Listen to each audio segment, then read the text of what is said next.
Sa ating balitang sports, sa patuloy na palarong pambansa, batang iniwan ng kanyang mga magulang, binasag ang 27 taong record sa 400-meter dash elementary boys. Kasama natin live si Radyoman Gerald B. Ulep. Gerald. Yes, halos hindi na nga maalala ng binatilyong si Chris Ivan Domingo kung paano siya napunta sa mga kapag-anak matapos iwan ng kanyang mga magulang.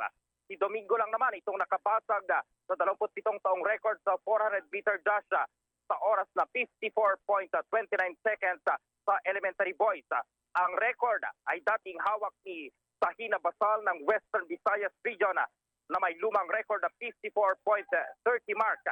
Sa parayam ng RMN Network, ang kahirapan ang pinagugutan ng atleta mula sa NCR ng lakas para matupad ang kanyang pangarap. Watak-watak po kami and nag-iisa lang po sa tito ko po.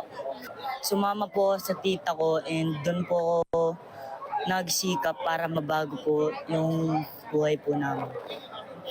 Ano yung Ang harap ko po is, sana po sa paglaki ko po is, mapunta po sa Olympics dahil po gusto po mapunta doon and gusto ko po magaya si Carlos Yulo para po mabigyan po ng bagong buhay ang mga pamilya ko po. Samantala, matapos ang kontrobersyal na pagkatalo ng 2024 palarong pambansa, bumawi naman itong si Steph Blessy Placido ng Team NCR sa 2000 race walk. Sa eksklusibong panayam ng RMN Manila or Network kay Placido, nagkaroon ng problema noong nakaraang palaro ang kanyang event na sinalihan at idineklara lamang siyang silver medalist. Naniniwala itong nadaya siya sa nakaraang palarong pambansa kaya ginawa niya ang lahat para patunayang siya ang naghari noon sa sinalihang event. Sobrang saya ko po talaga.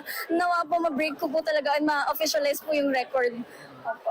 pag na-break mo yung record, ano ang magiging pakiramdam mo para Hindi ko po masabi kasi sana po nandito din yung coach ko. Gusto ko po talaga siyang pasalamatan kasi andyan po siya nakasuporta lagi sa akin. Alam niya po yung feeling ko na pag hindi ko na kaya sa mga trainings, yung talagang susuko na ako. Pero ayun po, sana po nandito si coach.